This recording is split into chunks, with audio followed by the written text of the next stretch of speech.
Hello বন্ধুরা, welcome back to my channel. আশা করি তোমরা সবাই ভালো আছো। আজকে আমি তোমাদের সাথে আরও একটা রেসিপি শেয়ার করব। আজকে আমি শেয়ার করব গাজরের হালুয়া। কীভাবে ঘরোয়া পদ্ধতিতে খুব অল্প উপকরণ দিয়ে গাজরের হালুয়াও তৈরি করতে হয় সেটাই আজকে আমি শেখাবো। তো চলো রেসিপিটা শুরু করা যাক। প্রথমে আমি বেশ কয়েকটা গাজর নিয়েছি। গাজরগুলোকে আমি খোসা ছাড়িয়ে একটা গ্রেটারের সাহায্যে গ্রেট করে নিয়েছি। এবার আমি একটা প্যান নিয়েছি।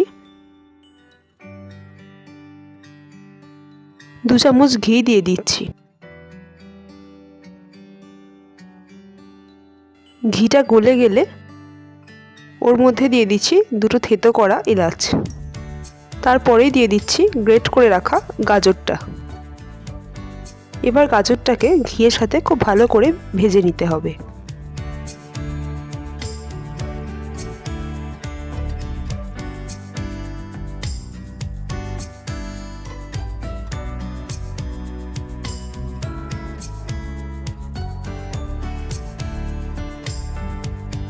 গাজরটা বেশ ভাজা ভাজা হয়ে গেছে। গাজরের কালারটাও চেঞ্জ হয়ে গেছে। এবার দিয়ে দিচ্ছি লিকুইড দুধ।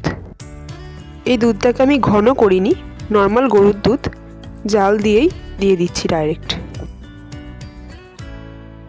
এবার কিছুক্ষণের জন্য ঢাকা দিয়ে এটাকে রেখে দেব।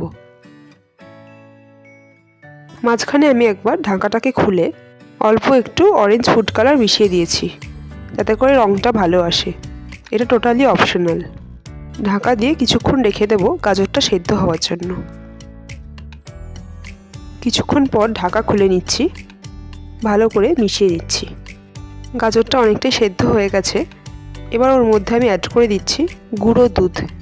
এখানে আমি বড় চামচের 2 চামচ গুঁড়ো দুধ দিয়েছি। এটা প্রায় 4 টেবিল স্পুন মতো গুঁড়ো দুধ আমি ইউজ করেছি। এক্ষেত্রে যদি কারোর কাছে গুঁড়ো দুধ না থাকে, সেক্ষেত্রে গরুর দুধটা ঘন করে দিলে তাতেও টেস্টটা খুব ভালো আসবে।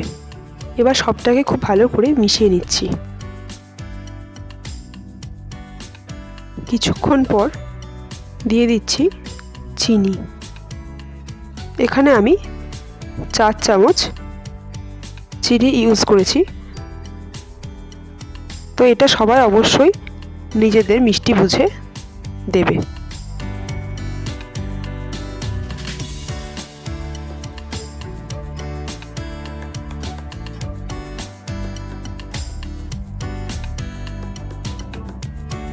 কিছুক্ষণের জন্য ঢাকা দিয়ে রাখবো আমি।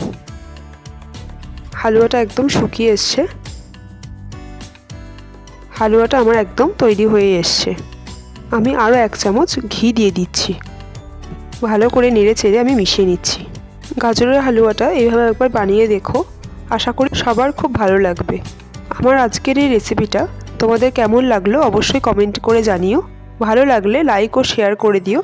আর চ্যানেলে নতুন হয়ে থাকলে চ্যানেলটিকে সাবস্ক্রাইব করে দিও। আর পাশে দেওয়া বেল আইকনটিকে প্রেস করতে ভুলবে না যেন, যাতে নতুন কোনো রেসিপি দিলে তোমরা জানতে পারো। ভালো থেকো, সুস্থ থেকো। খুব তাড়াতাড়ি ফিরছি নতুন আরেকটা রেসিপি নিয়ে।